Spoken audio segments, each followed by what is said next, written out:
Lecture du livre du prophète Jonas, chapitre 3, des versets 1 à 10. La parole du Seigneur fut adressée de nouveau à Jonas. Lève-toi, va à Ninive, la grande ville païenne, proclame le message que je te donne sur elle. Jonas se leva et partit pour Ninive selon la parole du Seigneur. Or, Ninive était une ville extraordinairement grande.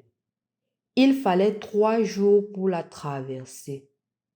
Jonas la parcourut une journée à peine en proclamant: Encore 40 jours et Ninive sera détruite.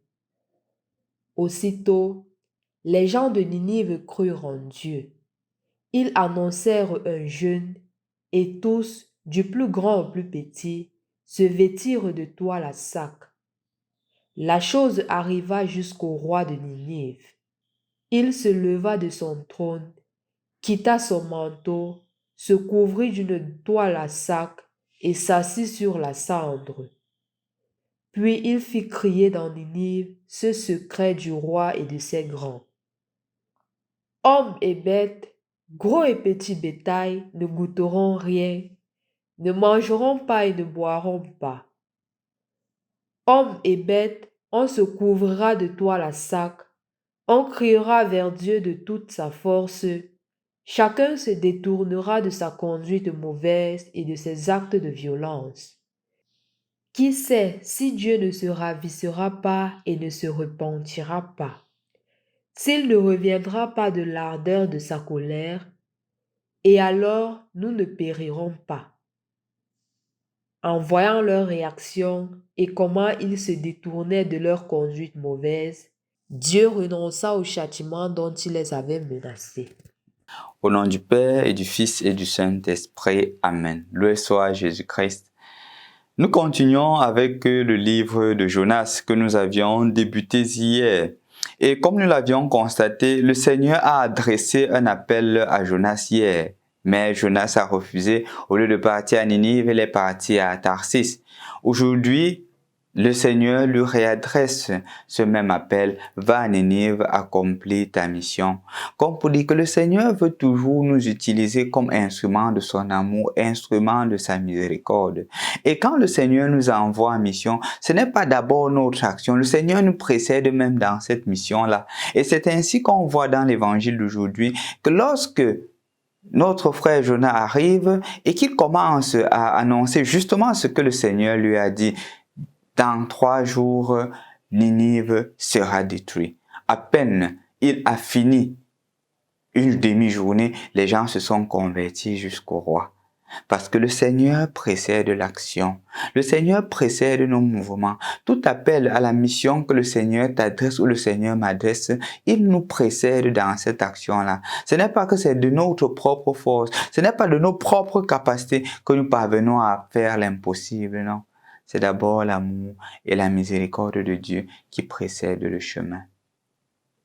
Et donc, chers frères et sœurs dans le Christ, retiens aujourd'hui premièrement que la mission que le Seigneur est en train de te confier, peut-être tu la trouves difficile comme Jonas. Tu te dis que c'est impossible. Tu te dis que non, ça ne peut pas marcher. Mais dis-toi que ce n'est pas d'abord toi qui est en premier plan. C'est le Seigneur qui est en premier plan. Et si le Seigneur t'appelle à cela, dis-toi qu'il va te protéger, il va te garder, il va t'accompagner, il te précède, il te succède, il est avec toi. C'est le Seigneur qui agit.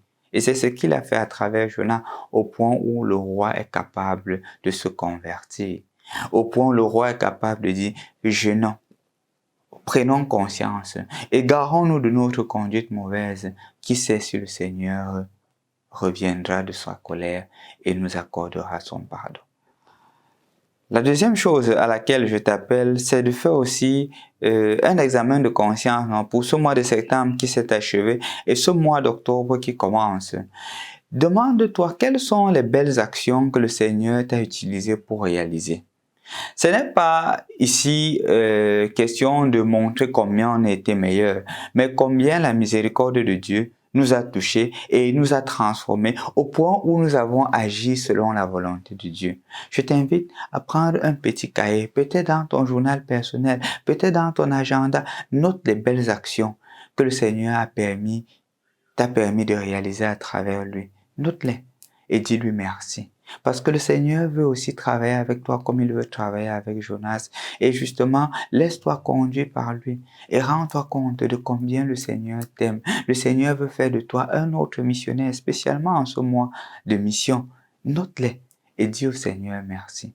Merci pour les personnes qui ont pu se convertir. Merci pour les personnes qui ont pu éviter quelque chose de mauvais, éviter de prendre une mauvaise décision à cause de ton conseil, à cause de tes paroles, à cause de tes encouragements.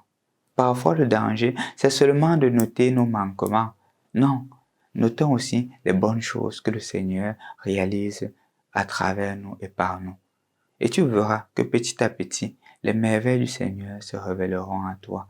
Petit à petit, tu seras en train de construire le règne de Dieu sur la terre comme il est déjà dans le ciel. Bon mois de mission, bon mois du rosaire.